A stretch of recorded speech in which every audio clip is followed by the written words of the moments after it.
The fluorescent lights of St. Mary's Hospital hummed softly in the quiet corridor of the fourth floor.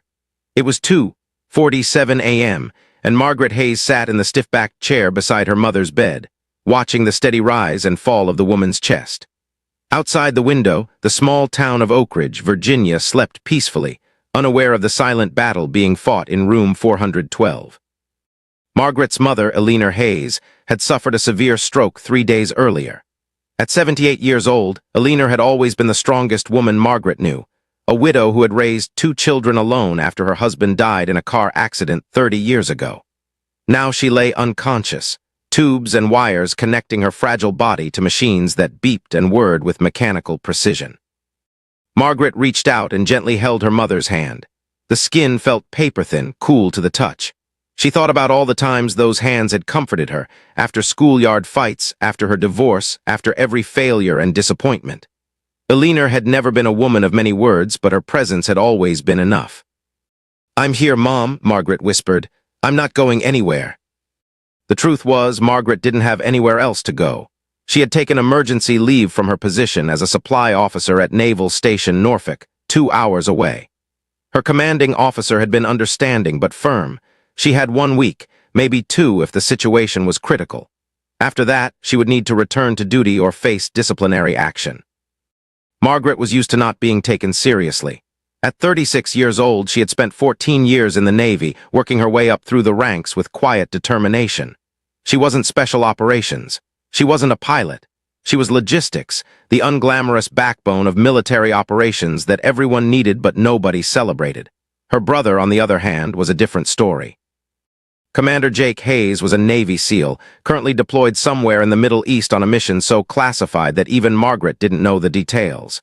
She had tried to reach him when their mother collapsed, leaving urgent messages through official channels, but there had been no response. She knew how it worked. In the field, personal matters took a back seat to the mission. Jake would come when he could, if he could. But right now, Margaret was alone. She stood and stretched, her back aching from hours in the uncomfortable chair. The hospital was eerily quiet at this hour. Most patients were sleeping, and the night shift nurses made their rounds with practiced efficiency, their soft-soled shoes squeaking on the linoleum floors. Margaret walked to the window and looked out at the parking lot below. A few scattered cars sat under the yellow glow of streetlights. Oak Ridge was the kind of town where everyone knew everyone else's business. Her mother had lived here for 45 years, working as a librarian until her retirement. She was beloved by the community, a fixture at church socials, book clubs, and town council meetings, which made what happened next all the more incomprehensible. Margaret heard the footsteps first, heavy, purposeful, moving down the corridor with an urgency that seemed out of place in the sleepy hospital. She turned from the window just as the door to room 412 swung open. The man who entered was tall, maybe 6'2", with a stocky build and a black hoodie pulled low over his face. Margaret's training kicked in immediately. She positioned herself between the intruder and her mother's bed. "Can I help you?" she asked, her voice steady despite the adrenaline flooding her system. The man didn't answer. He moved toward the bed with quick, determined steps. Margaret saw his hands, gloved in black latex, and her blood ran cold. "Stop right there," she commanded, stepping forward to block his path. He shoved her hard, and Margaret stumbled backward, catching herself on the edge of the bed. The man reached for Eleanor's breathing tube, his intentions clear and horrifying. Margaret didn't think. She lunged forward, grabbing his arm with both hands. He was stronger, but she had the advantage of desperation. They struggled in the dim light of the hospital room, his elbow catching her in the ribs, her knee driving into his thigh. The call button. She needed to reach the call button. Margaret released one hand from his arm and slammed it down on the red button beside the bed. The man cursed, the first sound he'd made, and threw her off with brutal force. She hit the floor hard, her head cracking against the tile. Stars exploded across her vision. Through the haze of pain, she saw him lean over her mother, his hands reaching for the pillow beneath Eleanor's head. He was going to suffocate her. He was going to murder a helpless old woman in her hospital bed, and Margaret couldn't stop him. She tried to get up, but her body wouldn't cooperate. The room spun sickening. "Gly." Then she heard voices, shouting, running footsteps. The man hesitated, looked toward the door, then back at Eleanor. He made his decision quickly, abandoning his attempt and rushing toward the window. Margaret watched in disbelief as he wrenched it open and disappeared into the night, using the fire escape she hadn't even known was there. Two nurses burst into the room, followed by a security guard who looked barely out of high school. They found Margaret on the floor, bleeding from a gash on her forehead, and Alina still unconscious, mercifully unaware of how close she had come to death. "What happened?" one of the nurses demanded, rushing to help Margaret to her feet. "Someone tried to kill my mother," Margaret said, her voice shaking now that the immediate danger had passed. "Call the police, now." The next hour was a blur of activity. Police officers arrived, taking Margaret's statement while EMTs examined her head wound. The gash wasn't serious, just a cut that would bruise spectacularly but didn't require stitches. Margaret refused to leave her mother's side, even as the officers pressed her for details. "Can you describe the attacker?" Detective Robert Morrison asked. He was in his 50s, with gray hair and the tired eyes of someone who'd seen too much. Tall, maybe 6'2", stocky build, black hoodie, black pants. He wore gloves, latex gloves. Margaret closed her eyes, trying to remember more. He didn't say anything, he just came in and went straight for her. "Any idea why someone would want to hurt your mother?" Margaret shook her head. "None. She's a retired librarian. She doesn't have enemies. She doesn't have money. This doesn't make any sense." But even as she said it, a cold feeling settled in her stomach. Because it did make sense, in a terrible, frightening way. Somebody wanted Alina Hayes dead, and they had been willing to walk into a hospital in the middle of the night to make it happen. Detective Morrison closed his notebook. "We'll review the security footage, interview the staff. In the meantime, I'm posting an officer outside this room. Nobody gets in without authorization." Margaret nodded, grateful but still shaken. As the detective left, she returned to her mother's bedside and took the older woman's hand again. "Who did you cross, Mom?" she whispered. "What did you know?" Alina, of course, didn't answer. But somewhere in the quiet suburbs of Oak Ridge, someone was worried. Someone who had tried once and might try again. Margaret pulled out her phone and composed another message to her brother, marking it urgent for the third time. "Jake, someone tried to kill Mom tonight. Need you home, it's serious." She hit send and prayed that wherever he was, whatever he was doing, he would see it. Because Margaret had a terrible feeling that this was only the beginning. The morning sun rose over Oak Ridge, casting long shadows across the hospital parking lot. Margaret hadn't slept. She sat in the same chair, now positioned where she could see both her mother and the door, her body aching from the previous night's assault. Officer Danny Chen stood guard outside room 412, young and earnest, checking everyone who approached. Margaret appreciated his diligence, but she knew the truth. If someone really wanted to get to Alina, a single officer wouldn't stop them. Detective Morrison returned at 8 a.m. with coffee and bad news. "The security footage shows the suspect entering through the east stairwell," he said, handing Margaret a styrofoam cup. "He knew where the cameras were, kept his face hidden the entire time. We got nothing useful for identification." Margaret sipped the coffee. It was terrible, but she needed it. What about the fire escape? "No cameras on that side of the building. He dropped to the ground and disappeared into the woods behind the hospital. We searched the area at first light, found nothing." "So we have nothing," Margaret said flatly. Morrison pulled up a chair. "I wouldn't say nothing. We know this was premeditated. He knew the hospital layout, knew your mother's room number, knew when the nurses would be elsewhere. This wasn't random."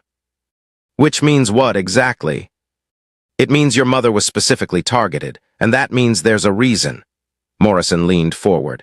"Margaret, can I call you Margaret? I need you to think. Has your mother been involved in anything unusual lately? New people in her life, arguments with neighbors, anything out of the ordinary?" Margaret thought back over the past few months. Her visits home had been infrequent, once every 6 weeks if she was lucky. Most of their contact had been phone calls, usually brief, always pleasant. Alina wasn't the type to burden her children with problems. "She mentioned something about the library," Margaret said slowly, the memory surfacing. "About a month ago. She was helping them digitize old records, going through archived documents. SH. E said she'd found something interesting, but she didn't elaborate." Morrison made a note. "I'll check it out. What about her social life, friends, activities?" "Book club on Tuesdays, church on Sundays. She volunteered at the animal shelter on Thursdays." Margaret rubbed her temples, trying to ward off the headache that was building behind her eyes. Detective, my mother is the most boring person you'll ever meet. She reads, she gardens, she bakes cookies for the neighbors. She's not involved in anything dangerous. Somebody thinks differently, Morrison said quietly. After the detective left, Margaret made phone calls. First to her commanding officer, requesting an extension of her emergency leave. Then to the hospital administration, demanding better security. Finally, to the Oak Ridge Public Library. The head librarian, Patricia Mills, had worked with Alina for 20 years. Her voice cracked with emotion when Margaret explained what had happened. "Oh my God, is she going to be okay?" "We don't know yet," Margaret said. "Patricia, my mother mentioned she was working on digitizing old records. Can you tell me what she was doing?" There was a pause on the other end of the line. She was cataloging documents from the 1970s and 80s. Town council minutes, property records, that sort of thing. She was very thorough. Alina always was. "Did she mention finding anything unusual?" Another pause, longer this time. "She called me about 2 weeks ago, said she'd found some discrepancies in property transfer records from 1982. She wanted to research it further before saying anything official." Margaret's pulse quickened. "What kind of discrepancies?" "I don't know the details. She said she'd show me when she had everything organized." Patricia's voice grew worried. "You don't think this is connected to the attack, do you?" "I don't know what to think," Margaret admitted, "but I need to see those records." The library opened at 10. Margaret waited until the nurse came to check on Alina, then slipped out, promising Officer Chen she'd be back within the hour.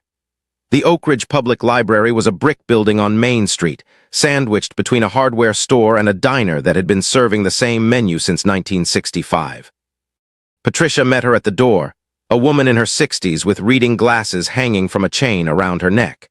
She led Margaret to the back room where Alina had been working, a cramped space filled with boxes of old documents and a computer that looked like it belonged in a museum. "This is Alina's project," Patricia said, gesturing to the organized chaos. "She'd been working here 3 afternoons a week for the past 2 months. Margaret scanned the room. Her mother's handwriting covered several legal pads, notes, dates, names. On the computer screen, a half-finished spreadsheet cataloged property transactions. "Can I have some time alone with this?" Margaret asked. Patricia nodded. "Take all the time you need. I'll be at the front desk if you need anything." For the next hour, Margaret immersed herself in her mother's work. Alina had been meticulous, cross-referencing deeds, tax records, and council meeting minutes. Slowly, a pattern emerged. In 1982, several properties on the outskirts of Oak Ridge had changed hands in rapid succession. The transactions had been legal, but the prices were suspiciously low, well below market value. The properties had all been purchased by a single company, Riverside Development, LLC. Margaret wrote down the name and kept digging. Riverside Development had owned the land for exactly 1 year before selling it to the county for nearly triple what they'd paid. The county had used the land to build what was now Oak Ridge Industrial Park, a collection of warehouses and light manufacturing facilities that employed nearly a third of the town. It might have been a smart business deal, except Alina had found something else. In the town council minutes from late 1981, there were references to a vote on rezoning that land from residential to commercial. The vote had passed 4-3, and 3 of the council members who voted in favor had been partial owners of Riverside Development, LLC. Conflict of interest, probably corruption, definitely illegal. Margaret sat back, her mind racing. This was 40 years ago. Why would anyone care now? She kept reading and found her answer in Alina's most recent notes, dated just 5 days before her stroke. Current mayor was on council in 1982, voted in favor. Check campaign finance records, Riverside connections. Mayor Richard Thornton. Margaret knew the name, everyone in Oak Ridge did. He'd been mayor for 12 years, a fixture in local politics.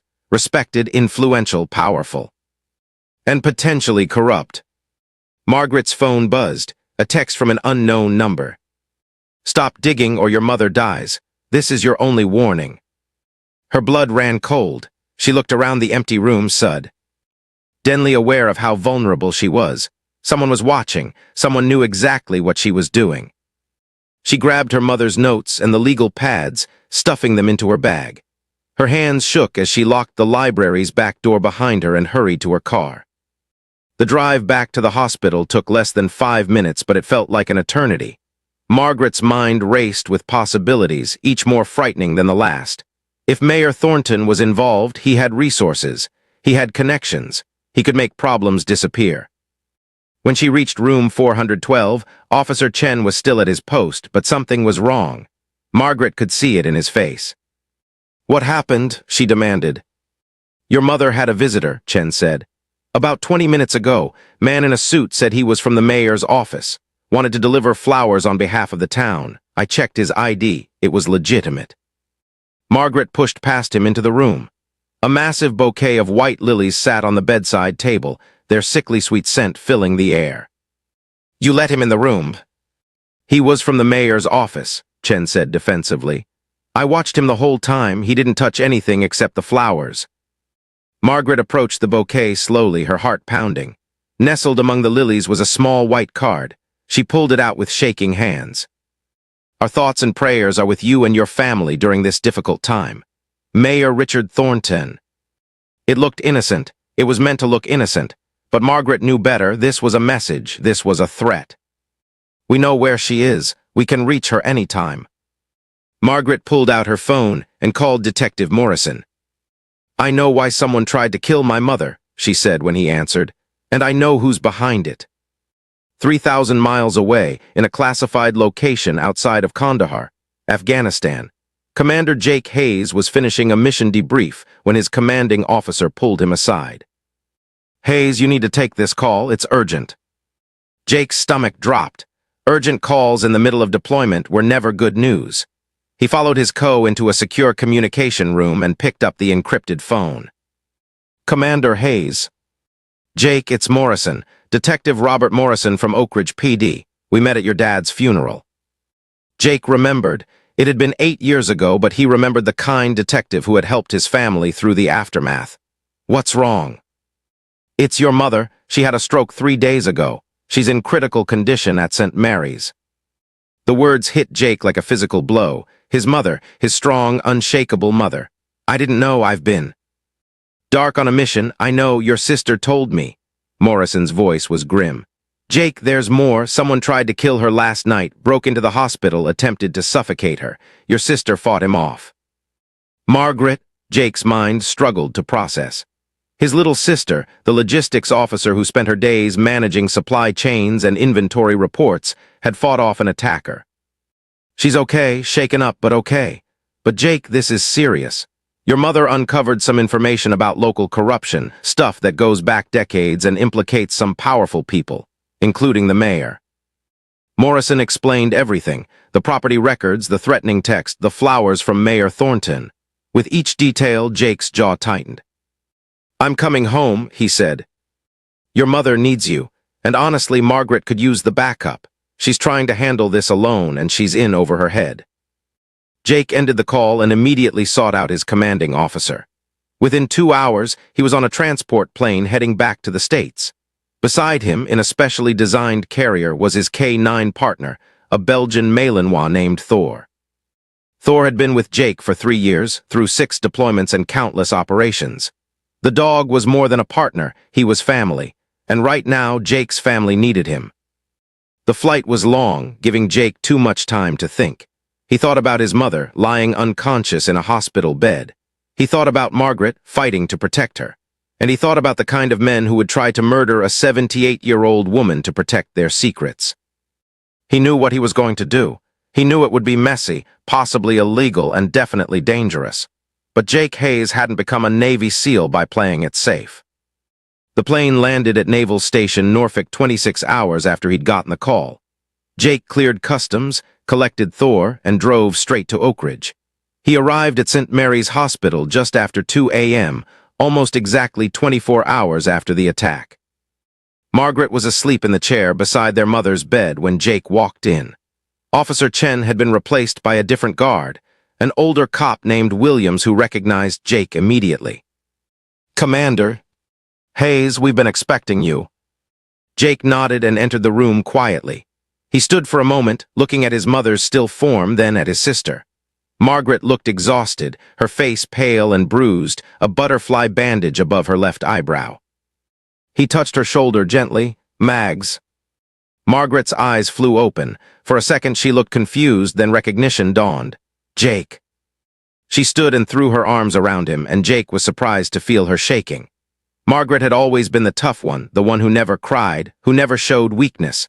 Seeing her like this, vulnerable, frightened, ignited a fury in him that was cold and focused. "I'm here now," he said. "Tell me everything." They sat in the hospital cafeteria, closed at this hour but accessible through Jake's charm and a $20 bill to the security guard. Thor lay at Jake's feet, his intelligent eyes watching everything. Margaret went through it all again. The attack, the library research, the threatening text, the flowers. "Morrison thinks I should back off," Margaret said. "Let the state police handle it, but Mom's still in danger, Jake. As long as Thornton thinks she might wake up and talk, he'll try again." "He won't get the chance," Jake said. His voice was calm, but Margaret knew that tone. She'd heard it before when neighborhood bullies had made her life hell in middle school. 3 days later, those bullies had mysteriously developed a healthy fear of Margaret Hayes. Jake had never admitted to anything, but Margaret had her suspicions. "What are you planning?" she asked. "Reconnaissance first. I need to understand who we're dealing with. Thornton isn't working alone. Someone tried to kill Mom, and I doubt it was the mayor himself." "You think he hired someone?" "I know he did, and I'm going to find out who." Jake stood, and Thor immediately came to attention. "You stay with Mom. I'll be back before sunrise." "Jake, trust me, Mags, this is what I do." He left before she could argue. Margaret watched him go, a small part of her relieved that she was no longer alone in this fight. Jake drove through the quiet streets of Oak Ridge, his mind cataloging details. It was a small town, population maybe 15,000, with the kind of downtown that looked like it hadn't changed since the 1950s. The kind of place where everyone knew everyone, where secrets were hard to keep. Except someone had kept a secret for 40 years. He parked 2 blocks from Mayor Thornton's house, a large Victorian on Elm Street surrounded by a white picket fence. Lights were off. Jake checked his watch, 3:15 a.m. He opened the door for Thor, and together they moved through the shadows. Jake wasn't here to break in. Not yet. He was here to observe, to learn patterns, to identify vulnerabilities. Thor's nose worked overtime, cataloging scents, alert for any sign of danger. They were circling to the back of the property when Thor froze, his ears forward. Jake immediately dropped into a crouch, his hand on the dog's harness. Voices coming from the back of the house. Jake moved closer, using the cover of hedges and darkness. Through the kitchen window, he could see 2 men. One was Mayor Thornton. Jake recognized him from campaign posters. The other was younger, maybe 40, with the build of someone who spent time in the gym. The window was slightly open. Jake strained to hear. "Can't try again so soon," Thornton was saying. "The police are watching. Her son is Navy, for Christ's sake." "So what do we do?" the younger man asked. "Wait for her to wake up. Wait for her to tell everyone what she found." "She had a stroke. Even if she wakes up, who says she'll remember anything?" "You willing to bet everything on that?" Thornton paced. "No, but we need to be smart. If anything else happens to that woman, everyone will know it wasn't natural." The younger man leaned against the counter. "There are ways. Accidents happen in hospitals, medication errors, infections." Jake's hand tightened on Thor's harness. These men were casually discussing murdering his mother. The fury he'd felt earlier crystallized into something sharp and deadly. "Give it a week," Thornton said. "Let things calm down, then we'll figure it out." "And the daughters? Keep an eye on her. If she keeps digging, she might have to have an accident too." That was enough. Jake had heard enough. He photographed the house, the cars in the driveway, anything that might be useful. Then he and Thor melted back into the shadows and returned to the car. But Jake didn't go back to the hospital. Instead, he drove to the Oak Ridge Industrial Park, the place that had started all of this 40 years ago. The warehouses were dark and quiet, security lights casting pools of yellow illumination across empty parking lots. Jake parked and let Thor out. Together they walked the perimeter, Jake's trained eye noting sight lines, security cameras, POT. Teal entry points. He was building a mental map, preparing for what might come next. Thor stopped suddenly, his nose to the ground.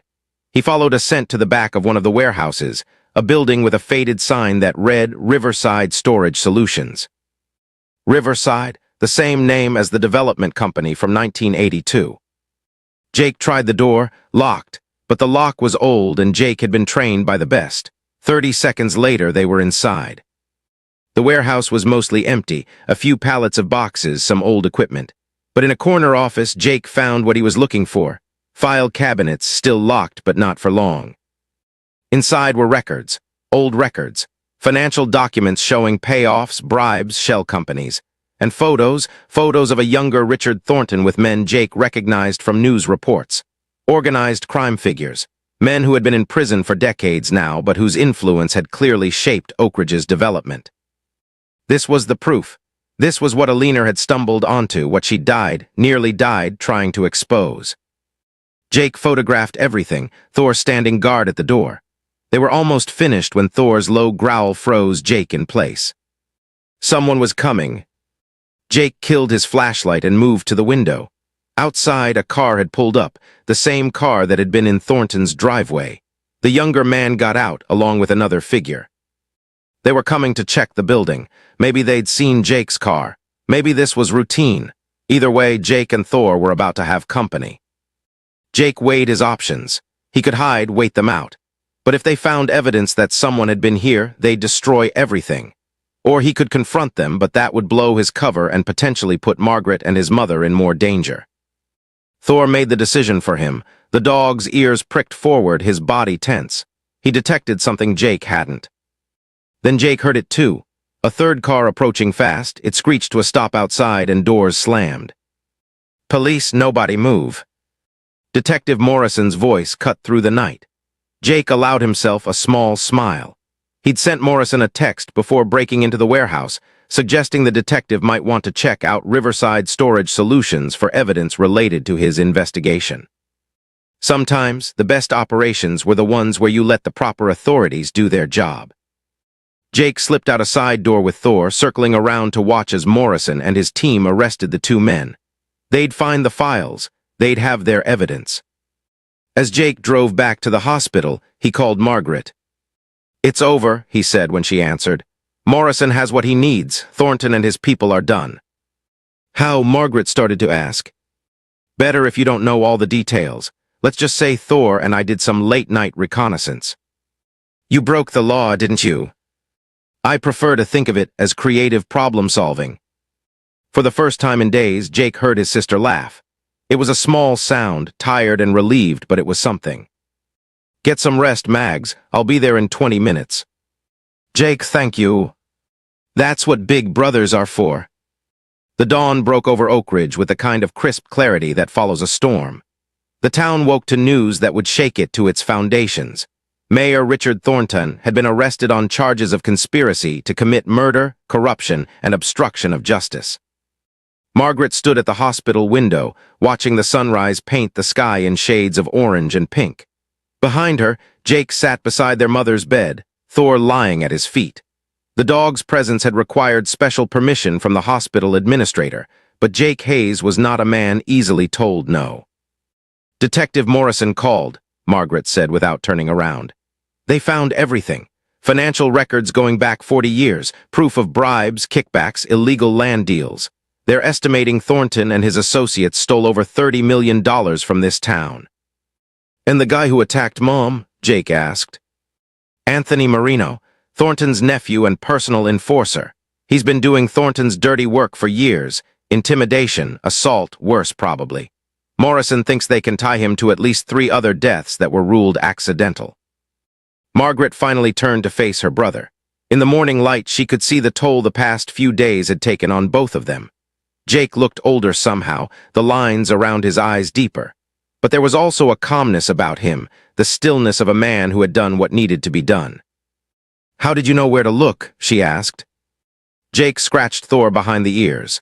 "I didn't, but Thor did. He's trained to detect anomalies, things that don't belong. When we were at the industrial park, he picked up on the scent of old paper and chemicals used in record preservation. Led me right to that W. Airhouse." Margaret shook her head in wonder. "A dog solved a 40-year-old corruption case." "A dog helped," Jake corrected. "Mom did the real work. She found the thread, pulled on it, didn't let go even when it became dangerous." As if responding to her name, Alina stirred in the bed. It was a small movement, just a twitch of her fingers, but it was the first voluntary motion she'd made since the stroke. "Mom," Margaret rushed to the bedside, taking Alina's hand. Alina's eyes remained closed, but her fingers squeezed Margaret's hand, weak but deliberate. "I'm going to get the doctor," Jake said, already moving toward the door. The next hour was a flurry of medical activity.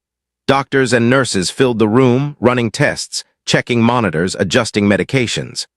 Dr. Patel, the neurologist who had been overseeing Alina's care, emerged with cautious optimism. "She's showing signs of regaining consciousness," he explained. "Her brain activity has increased significantly overnight. It's still early, and we don't know the extent of any cognitive impairment, but this is very encouraging."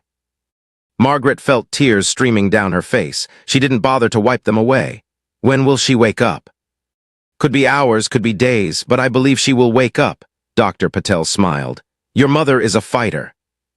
As the medical team left, Margaret and Jake returned to their vigil.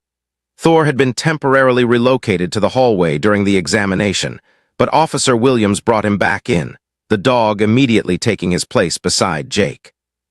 "You know what this means," Margaret said quietly. "When Mom wakes up, she'll be able to testify. She'll be able to tell everyone what she found."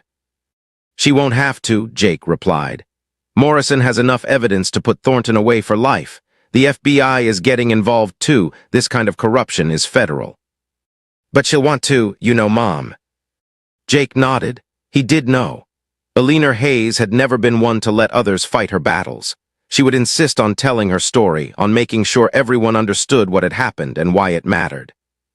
Detective Morrison arrived around noon with news that the investigation was expanding. 3 more town officials had been arrested. Riverside Development, LLC's records had revealed a web of corruption that touched nearly every aspect of Oak Ridge's government over the past 4 decades. "The state attorney general is taking over the case," Morrison said. "They're calling it one of the most significant municipal corruption cases in Virginia history." "And Marino?" Jake asked. "Singing like a bird. He's confessed to the attack on your mother and implicated Thornton in 2 other murders. In exchange, the prosecutor is taking the death penalty off the table." Margaret felt sick. 2 other murders. How many lives had been destroyed to protect Thornton's secrets? "There's something else you should know," Morrison continued. "We found evidence that Thornton had been monitoring your mother for weeks. He knew she was looking into the old records. He knew exactly what she'd found. The stroke." He paused, choosing his words carefully. "The timing was convenient for him. When she survived and was hospitalized, he saw an opportunity." "He tried to murder a woman in a coma," Margaret said, her voice hard, "because she discovered he was a thief." "Because she discovered he was a murderer," Morrison corrected gently. "One of those deaths he's being charged with? A county inspector who got too curious about the industrial park deal in 1983. He died in a car accident. Marino admitted today that he cut the brake lines." The weight of it settled over the room like a heavy blanket. For 40 years, Richard Thornton had literally gotten away with murder. He had built his power on stolen money and dead bodies, and he had done it in a town that trusted him, that had elected him to lead them. If Alina hadn't been curious, if she hadn't been thorough, if she hadn't had the courage to dig deeper when she found something wrong, none of this would have come to light. "Your mother is a hero," Morrison said, as if reading their thoughts. "What she did took incredible courage. She knew it was dangerous. She had to have known, but she didn't stop." After Morrison left, Margaret sat thinking about courage. She had spent her entire military career feeling like she was never quite enough. Not brave enough, not strong enough, not special enough. She managed supplies while others went into combat. She filled out requisition forms while her brother defused bombs and rescued hostages. But when her mother needed her, she had fought. When a man twice her size had tried to kill a helpless woman, Margaret had put herself between them. She hadn't thought about whether she was brave enough. She had just acted. "You did good, Mags," Jake said, as if reading her mind. It was a habit he'd had since they were kids. "I.J. Ust reacted. That's what courage is, not the absence of fear, but acting despite it." He paused. "You know, I've worked with a lot of soldiers. Some of them have every qualification, every skill, every tool. But when things go bad, they freeze. And I've worked with others who look like they have no business being in the field. But when it matters, they're the ones who step up." Is this a pep talk? It's the truth. You protected Mom. You figured out what was happening. You didn't back down when they threatened you. That's not reacting, Mags. That's being a warrior. Margaret felt something shift inside her, a weight she'd been carrying for years, suddenly lighter. Maybe Jake was right. Maybe courage wasn't about being the strongest or the fastest. Maybe it was about standing your ground when it mattered most. That evening, Alina's eyes opened. It happened gradually, a slow return to consciousness.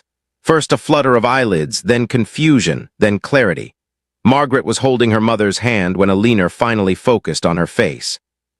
"Sweetheart," Alina whispered, her voice rough from the breathing tube that had only been removed that morning. "Mom, oh Mom, you're awake."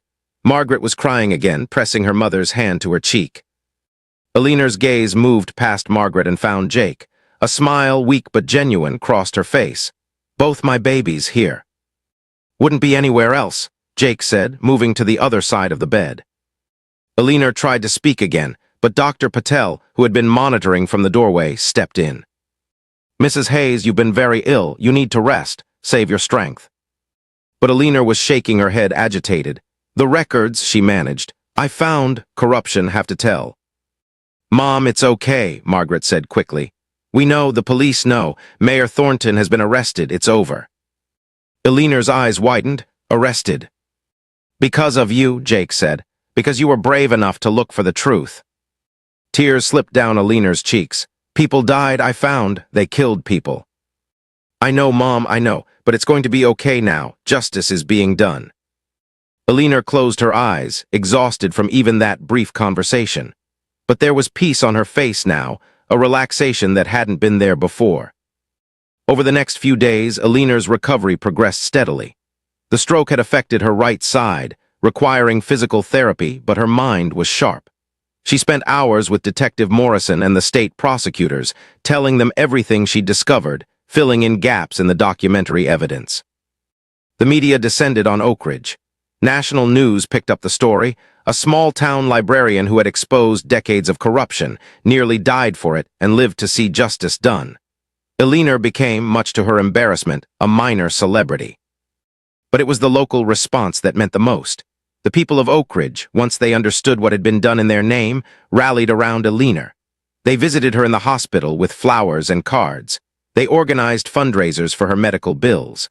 They voted in a special election to recall every remaining town official with ties to Thornton's administration. Margaret watched all of this with a mixture of pride and wonder. Her quiet, unassuming mother had sparked a revolution.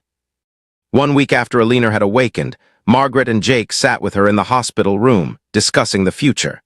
Alina was being discharged the next day, with arrangements made for in-home physical therapy. "I want to go back to the library," Alina said. "Finish the digitization project properly, make sure all those records are preserved." "Mom, you need to focus on recovery," Margaret protested. "I am recovering by doing work that matters." Alina fixed her daughter with the same look that had quelled arguments when Margaret was a child. "Those records are important. They tell the story of what happened here, the good and the bad. Future generations deserve to know the truth." Jake caught Margaret's eye and shrugged. There was no arguing with Alina Hayes when she'd made up her mind. "Okay," Margaret conceded, "but slowly and with help." "I'll volunteer," Jake said. "I've got a few weeks before I have to report back." Alina smiled. "And Thor can visit the library. The children would love that." As if understanding he was being discussed, Thor raised his head from where he'd been sleeping and wagged his tail. The dog had become a fixture at the hospital, providing comfort not just to Alina, but to other patients and staff as well. "He's retiring after this deployment," Jake said. "I'm thinking of settling somewhere quieter, somewhere I can give him the easy life he's earned." "Oak Ridge could use a good security consultant," Alina said innocently. Margaret laughed. "Mom, are you trying to get us both to move home?" "I'm just saying you both spent so much time protecting other people. Maybe it's time you had a home to protect." It was a thought that had been growing in Margaret's mind over the past week. Her career in the Navy had been satisfying in many ways, but it had also been lonely. She'd missed moments, birthdays, holidays, everyday conversations. She'd missed watching her mother age, missed being part of her community. And after everything that had happened, The idea of being close to family held a new appeal. "I'll think about it," Margaret said noncommittally. But Alina just smiled, as if she already knew what her daughter's decision would be. 6 months later, Oak Ridge had transformed. The corruption scandal had ripped through the town like a cleansing fire, burning away decades of rot and leaving room for new growth. Margaret stood in front of her new office, a modest space on Main Street with a brass plaque that read, "Hayes Security Consulting." She and Jake had gone into partnership, offering security services to businesses and individuals throughout central Virginia. The work was steady, meaningful, and allowed them to stay close to home. Thor sat beside her, his service days behind him, but his alertness undiminished. He'd become something of a local celebrity, visiting schools and community centers, providing therapy to veterans and trauma survivors. The dog had saved lives in combat, and now he was healing them in peace. The door to the library across the street opened, and Alina emerged, moving slowly but surely with a cane. Her physical therapy had been successful. She'd regained most of the function in her right side, though she tired more easily than before. "Ready for lunch," Alina called out. "Let me lock up," Margaret replied. They walked together to the diner on the corner, Thor trotting between them. It was a ritual they'd developed, lunch every Thursday, just the two of them.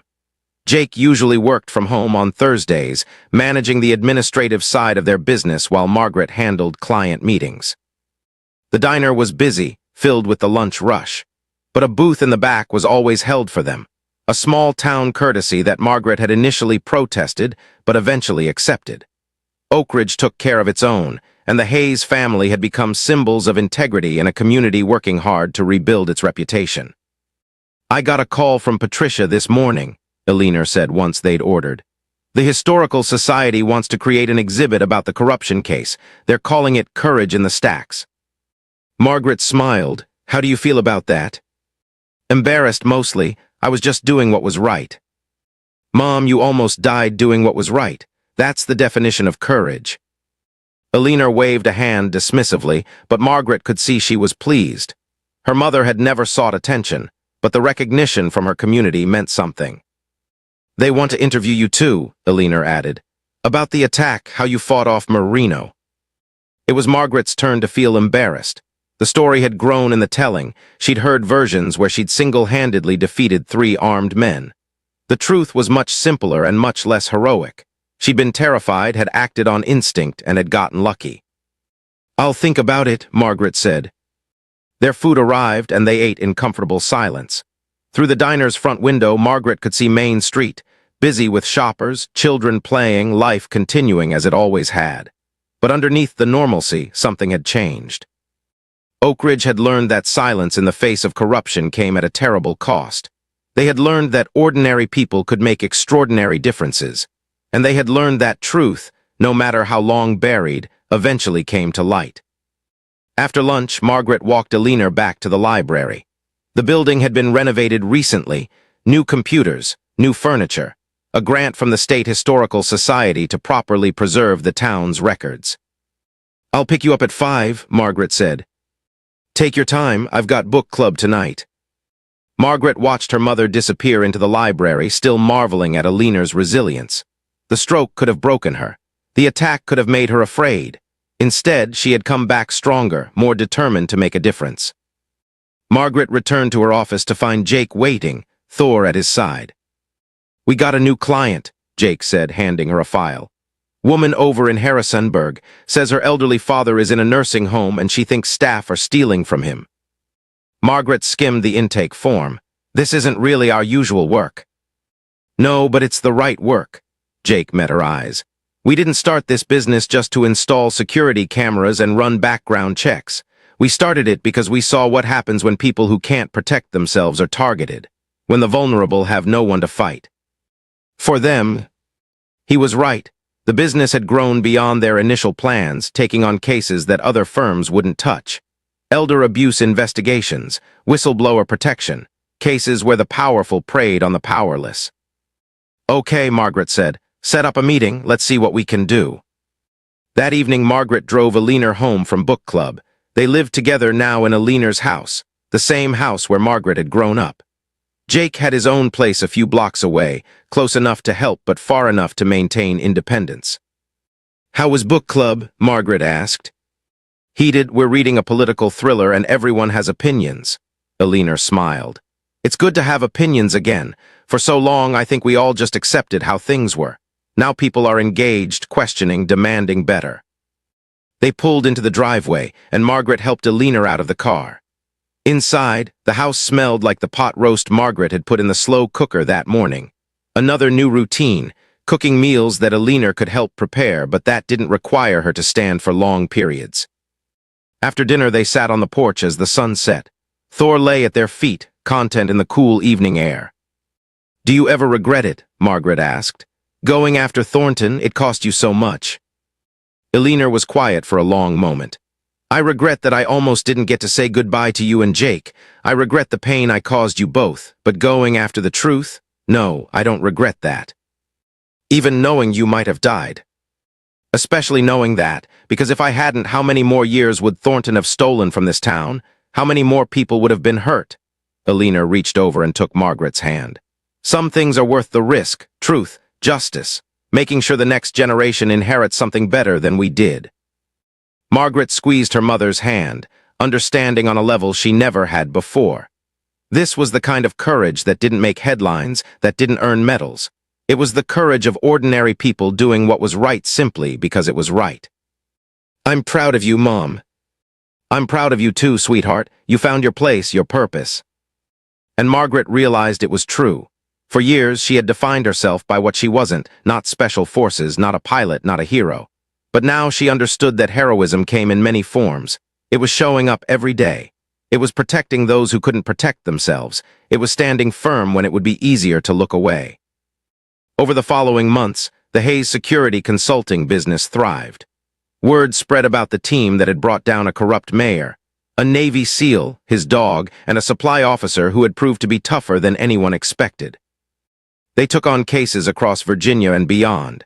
A nursing home administrator stealing from residents, a contractor defrauding elderly homeowners, a financial advisor running a predatory lending scheme. Each case was different, but the pattern was the same: powerful people taking advantage of the vulnerable, confident they would never be caught. Margaret and Jake proved them wrong.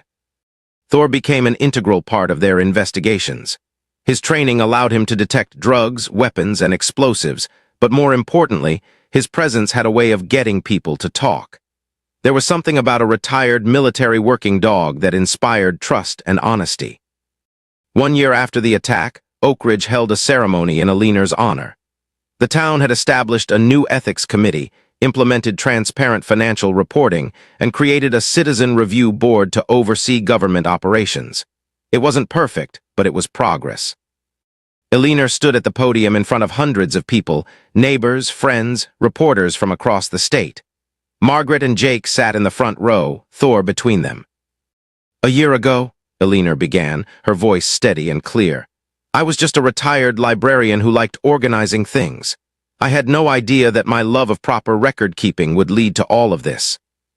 Gentle laughter rippled through the crowd. "But I learned something important.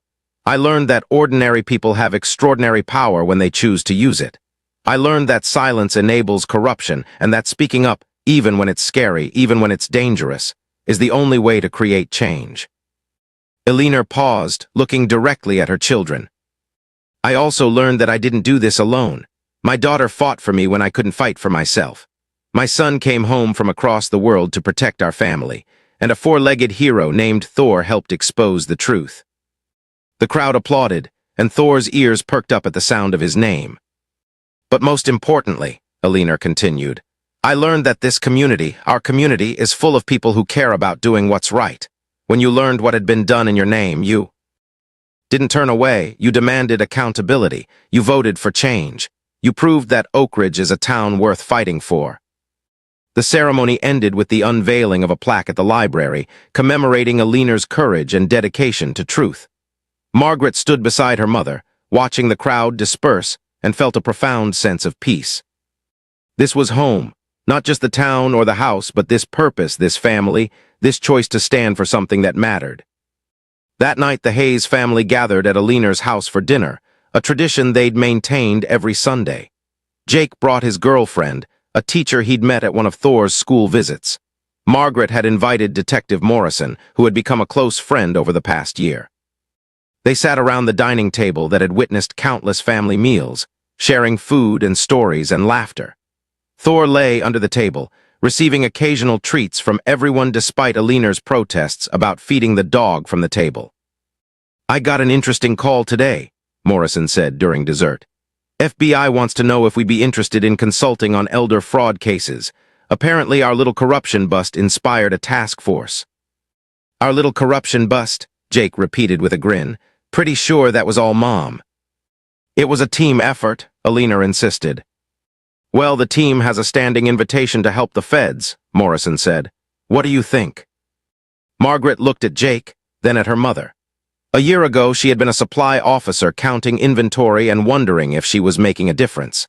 Now she was part of something that mattered, protecting people who needed it, fighting for justice in concrete, measurable ways. "I think," Margaret said slowly, "that sounds exactly like what we should be doing." Around the table, everyone nodded in agreement. Even Thor seemed to approve, his tail thumping against the floor. Later, after everyone had gone home, Margaret and Alina sat on the porch again. It had become their favorite time, the quiet moments when the day settled into night, when they could reflect on how far they'd come. "Do you ever think about what would have happened if you hadn't found those records?" Margaret asked. "All the time," Alina admitted. "Thornton would still be mayor. People would still be suffering under his corruption, and I would still be just a retired librarian unaware of the poison in our town." "You were never just anything, Mom." Alina smiled. "Neither were you, sweetheart. You just needed to find a fight worth fighting." And that, Margaret realized, was the real lesson of the past year. Not that she had been weak before, but that she had been searching for purpose. The Navy had given her structure and discipline, but it hadn't given her a cause she could truly believe in. Now she had one, protecting the vulnerable, exposing corruption, standing up for people who couldn't stand up for themselves. It wasn't glamorous work. It didn't come with medals or recognition, but it was real and it mattered. The stars came out bright and clear in the unpolluted sky above Oak Ridge. Somewhere in the distance, a dog barked. A car drove past. Life continued its ordinary rhythm. But underneath that ordinary surface, something had changed fundamentally. A corrupt mayor had fallen. A town had learned to demand better from its leaders, and a family of quiet heroes had found their purpose. Margaret looked over at her mother, seeing in Alina's profile the same strength that had always been there, now recognized and celebrated. She thought about Jake and Thor, using skills honed in combat to protect the innocent in peacetime. And she thought about herself, no longer the overlooked supply officer, but a woman who had found her courage when it mattered most. "I'm glad I came home," Margaret said softly. Alina reached over and took her daughter's hand. "So am I, sweetheart, so am I." And in that moment, under the stars of a Virginia night, Margaret Hayes understood something important. Heroism wasn't about being the strongest or the fastest or the most skilled. It was about showing up when you were needed, standing firm when others would run, and fighting for what was right no matter the cost. Her mother had taught her that, Thor had demonstrated it, Jake had embodied it, and now Margaret lived it every single day. The story of the thug who tried to suffocate an elderly widow in a hospital bed had become legend in Oak Ridge. But the real story, the one that mattered, was about 3 people and a dog who refused to let evil win, who fought back with courage, intelligence, and unwavering determination. And in the end, they had won not just justice, but something more valuable. They had won back their town's soul. As mother and daughter sat together in the peaceful night, Thor sleeping at their feet, they knew that whatever challenges lay ahead, they would face them toe-to-toe because that's what heroes do, not because they're fearless, but because they choose to be brave. And sometimes that makes all the difference.